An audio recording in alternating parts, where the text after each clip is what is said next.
Hi, Mark McNulty here with Action Coach Bluegrass, and welcome to the Business Spotlight Series. Today I have with us Andrew Kung, president of Andrew Kung Group, and he's going to share with us a little bit about his journey to business ownership, how he leads his team and operates his business today, and learn more about what it's like to really own and operate your own business. So, Andrew, welcome. Thanks, Mark. Exciting. Thanks for having me. Appreciate it greatly. Yeah, thanks so much. Really enjoy the opportunity to have you with us today based on our previous conversations. So, why don't you go ahead for our listeners? Tell us a little bit about your business. Yeah, so we're kind of a small, I would say, boutique production and creative agency. We are comprised of six staff members, including myself. And typically, what we do is we specialize in commercial and advertising, photo and video production. So we have a studio, a 7,000 square foot studio here in Louisville, Kentucky, close to downtown. And we handle everything from the concepting of the idea, from the creative development all the way to production, execution of creating the visual assets of visual media, and then implementing that, even, whether it's into ads or web design or, posters, billboards, editorials, any type of print collateral. So we like to say that we can insert anywhere along the process, anywhere in the funnel. If somebody finds value to have us take care of a certain component at any part of the process, or from start to finish, from ideation to execution, we're happy to be a part of that process. Okay, awesome. So, what's your role other than president in the company? Because it's small business, so I'm guessing you do a lot of work too. Yeah, exactly. You know it. Yeah. So basically, I have to wear a lot of hats, and most of our staff too are actually in the same, I guess, boat, because we like to cross train everybody with the size of the company that we have. Six full-time people, and then with some part-timers and some contractors. It's like everybody has to play a dual role, or even just wear multiple hats to kind of do multiple things. From a coverage standpoint, we have to have enough overlap. So we need to make sure it's not just one person that's capable of doing a specific task.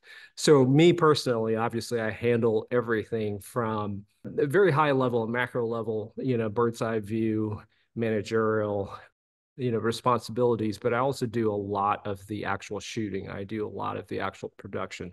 I do a lot of the post-production. From a sales standpoint, we don't really have a sales team.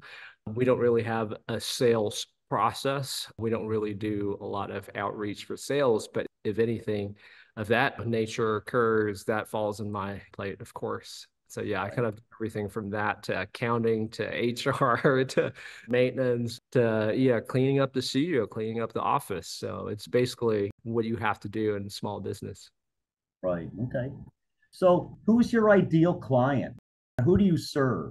Yeah. So we like to say that we fit in the space of that middle sort of market where we're not a large production company. We're not a large agency with 20, 30 people, but we're not the solo operator, the two-person operator type of business. So what we do is we like to fill the space where somebody needs an agile group, an agile and capable company that can fill these needs, where you don't need a large agency and you have that in place. So if you're a client, let's just say you're Humana, for example, you have multiple agencies on record, right? Or maybe a flagship agency that's taking care of majority of your advertising and marketing needs. But you also need sort of something that your internal marketing team can take and implement on their own without having to route through the agency. So a lot of times we will fill that sort of niche, that space where you can come to us for a lot of these needs. And some of them are very high production too, but we react pretty quick. So we're pretty agile in that space, in the sense that, it's not layers of bureaucracy. It's not layers of having to go through multiple channels of communication. And we're a much smaller team. So there's a lot of that personal service too that we provide. So when somebody comes to us, whether it's to take these assets that we produce to use them internally themselves and quickly too, we're good for that. We're also used by agencies themselves that basically operate as yet another mini agency for the parent agency to get them the assets as well that they can use for the client. So we kind of, fit in that space. And then part of our business model as well is to also serve the very, very small business and the private individual. So we don't just work for Fortune 500 companies.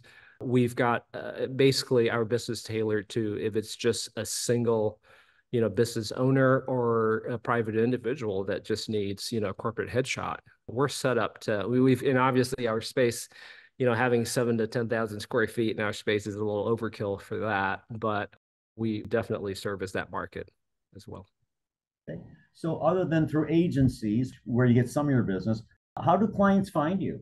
Yeah, so we don't do, as I was saying, we don't really have a sales team. We've never, I think for the last 14 years since we've been in business, we don't really do any external sales or outreach. A lot of our business, thankfully, comes through word of mouth and referrals. So when it started with just me as a solo operator, I just built a clientele that just grew and grew and grew. And through word of mouth, we're basically where we're at today. And a lot of times, we will use our body of work that we've developed over all these years as a marketing tool. But we're not, believe it or not, we're not actually proactively going out and pitching to clients. If we've done that, we've probably done that less than a handful of times. But I will say, in regards to retention and growing new business within our client base, we use social media, I would like to think, pretty effectively.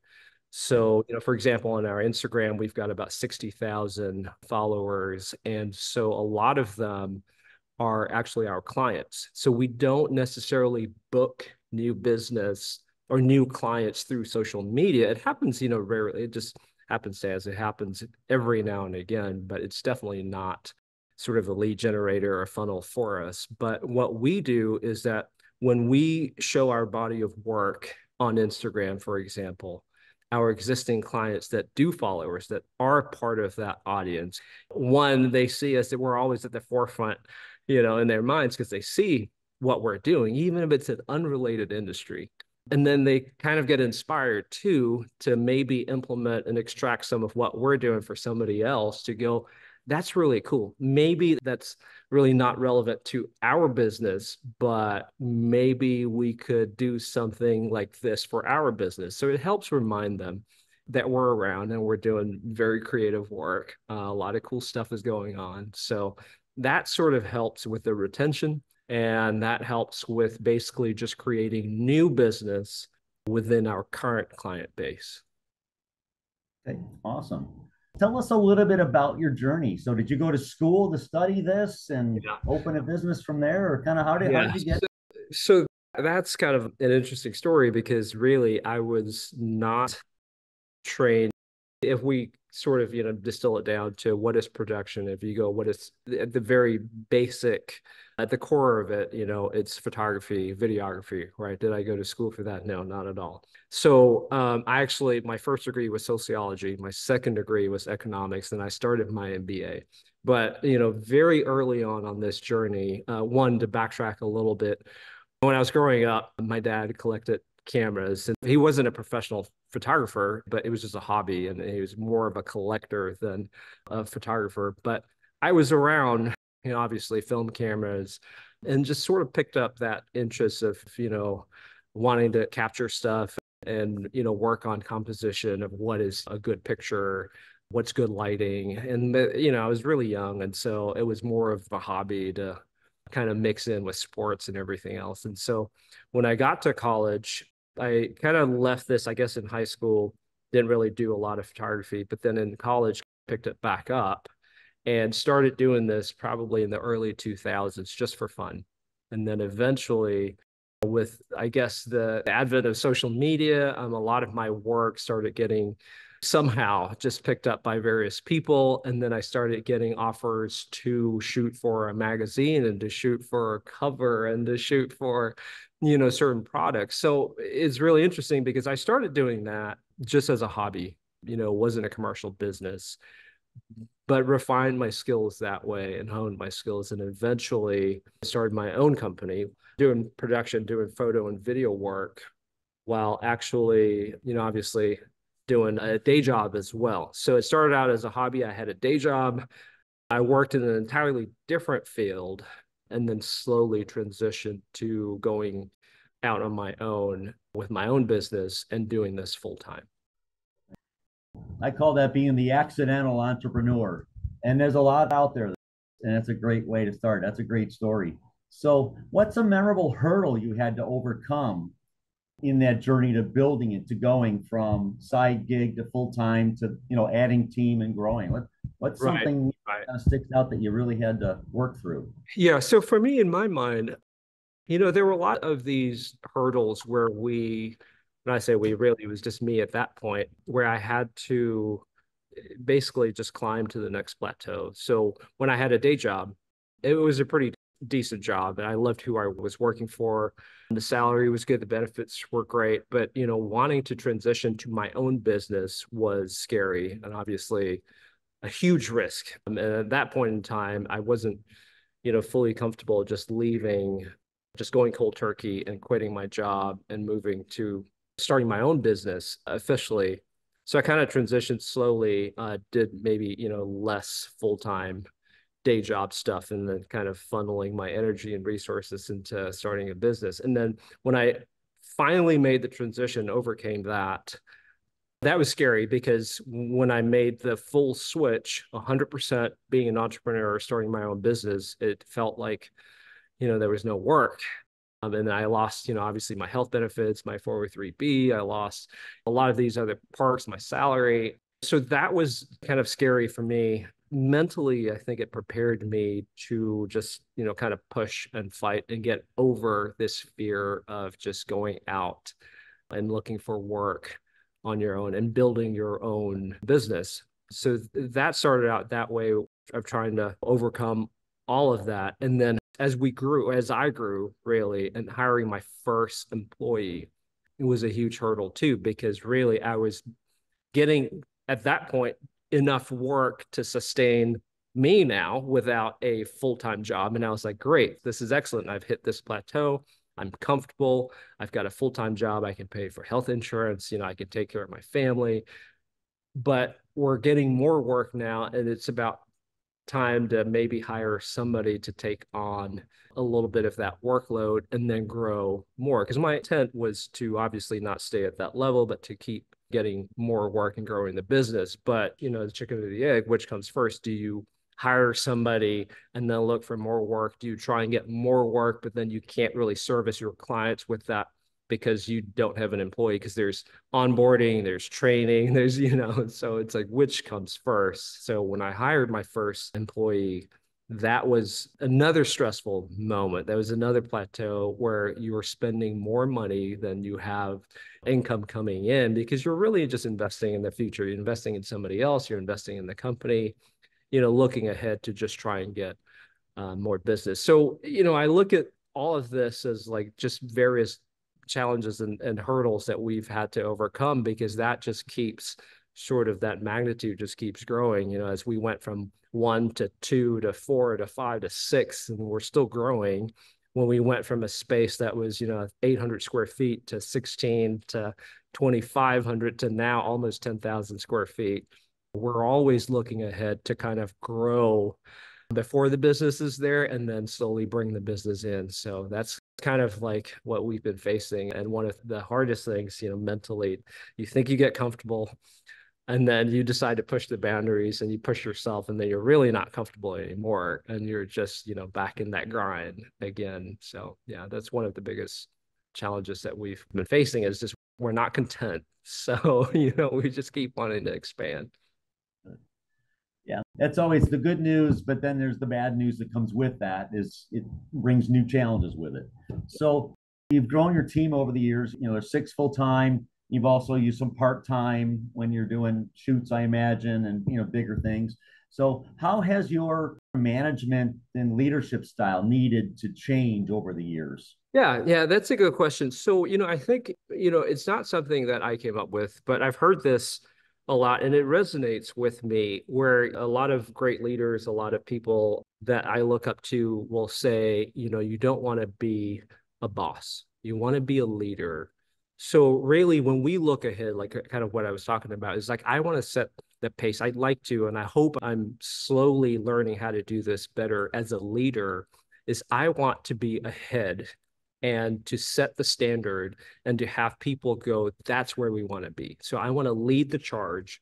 I want to move ahead and basically set the benchmark and inspire my team to follow me. I think that is more effective overall. And for the size of the group that we have, we're a lot more personal. So we definitely have a good camaraderie. The synergy that we have in our small team is very important.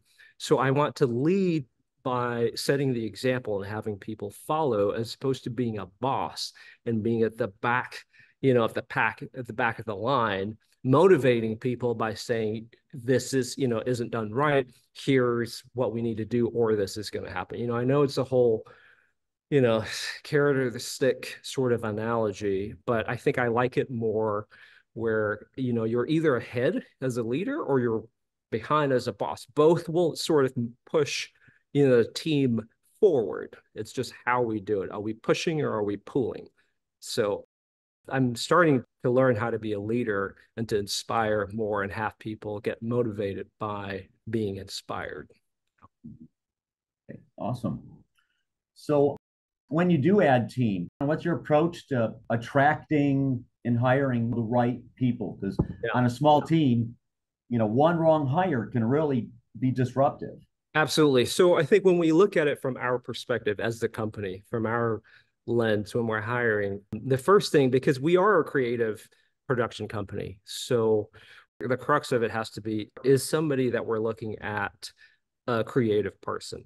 So I actually skip a lot of the formalities of resume reviews and all of that. Not that we wouldn't accept somebody's resume, not that I don't factor certain things on the resume, but really we don't use that as a basis for hire. We look and see, what have they done before? What's their latest body of work that we can review to see how creative they are and how skilled they are? So I start there, but overall, that's technically not even 50% of the basis for hiring. So I actually go based on aptitude, personality, character for a majority of our hiring decision-making process. So if somebody is creative, especially, if they are at the benchmark of what we think is a good fit for the company or beyond that, everything else is really character, is the kind of person, because we're so small, like you said, we really need to be very protective of that synergy that we have as a group. We don't want to disrupt that. And so we need to make sure somebody is the right fit, from personality to philosophy to growth. Like, where do they want to be in 3 to 5 years and 10 years? We're not asking for people to be lifers here at the company, but we don't need somebody that just wants to be here for 6 months. So I like to think that, if somebody has the aptitude and is a great fit character and personality wise, we can train them for everything else. And what we've found is that we've added a lot of value to our company, to our group. At least, this is anecdotal information, but at least from what we've heard, the feedback from a lot of our existing clients is that you guys are great to work with. Like, we truly enjoy working with the people. So this company is, obviously it's the work that we're producing, but we're really people driven. So if I hire the wrong person, that would be detrimental to us, because really, we work so closely with the client. If they don't enjoy working with us, if they can't stand our personalities, if we're somebody that they want to avoid, then obviously why would they hire us? It's a disservice to the clients, disservice to our company. So yeah, we basically, just to answer your question succinctly, we look and see if they are at a certain benchmark from a creative standpoint. If they don't have the technical skills, if they don't have the other skill sets that we're looking for, we will train them if they are the right fit from a personality, aptitude, and character standpoint. Okay, awesome. Love that. So, listeners, Andrew's shared a lot of tips, the accidental entrepreneur journey, and the ups and downs with that. And so make sure you listen to this a couple times. Now, Andrew, I've just got a couple final quick Short answers, kind of first thought off the top of your head is usually the best for these. So, what's been your key to success? I think just always from a micro level, waking up in the morning to wrapping up the day, delivering projects to clients. The one thing that I'd like to think is at the forefront of my mind is, are we bringing value? Are we bringing value to each other as a team? Are we bringing value to the client? And I always say, if we don't, the minute we're not bringing value, we have to sit down and assess and pause everything and go, why are we doing this? So the last thing I want to do is have a client spend money with us and we're really not helping them sell more or get more publicity or to look better. There's zero benefit to that. So really at the forefront of my mind is I'm always assessing every step of the way as a team. Are we growing? Are we bringing value to the clients? Awesome. Love that answer. So, what's one piece of advice you would give to other business owners? I would say diversify and balance. And that's everything from personal life to business. And I know that's sort of a canned answer. And people have told me that as I was starting my own business. And there was always that debate of specialize and be the best of the best in one thing, or kind of be, jack of all trades and kind of do a lot of things. I think inherently, I like to do a lot of different things and be pretty decent at them all instead of just being a master at one. But in our business with, the way things go with the economy, it's up and down. I think what we have found is that in order to survive and thrive, you definitely have to diversify. So we basically do production for a lot of different industries. We have a lot of different clients, all the way from the nonprofit sector to Fortune 500 companies to private individuals. To survive, to thrive, you also need balance professionally, personally as well. And I'm slowly trying to build that into my own sort of MO of life of, not just putting in 80 hours a week at work, because I find I'm actually more productive if I balance just some other hobbies, to take some of that back. Yep. Awesome. Before I ask my very last question, so if people want to learn more about you and your company, how do they find you? Where should they look? On Instagram? Where are all the places other than just your website that they can find you? Right. Great question. I think because we are so visual, what we do is, photography and video related. The best is technically Instagram, because that's the easiest way to kind of see in a nutshell everything that we're doing that we're allowed to share. Obviously, that's not covered under an NDA, but yeah, Instagram at Andrew Kung Photo. So Instagram.com/Andrew Kung, Kung photo is the best. I think you'll find it very exciting to see all the different clients that we have and the different styles of, because we're really doing what is best for the client. So you'll see that diversity again in our body of work. And then we're also on Facebook as well. Right. So Andrew Kung Photo for anybody who didn't write that down. All right. So last question for today. What's most inspiring to you right now? I think for me, it's like just looking at anyone, and not just the current generation, the younger generation, but really anyone that is not afraid to pivot and to make a career change. And I see that all the way from young people to older people, like people who've been in their careers for 20, 30 years, and they're not afraid to make that change. And I think that's really inspiring. I'm trying to actually get that brave, not that I'm looking to make a career change. Now, I know I did that. And it felt really scary then, but I kind of overcame that. But I'm looking at these people that have been, heart surgeons for 20, 30 years. They're successful. And then they get inspired to quit and just become an artist.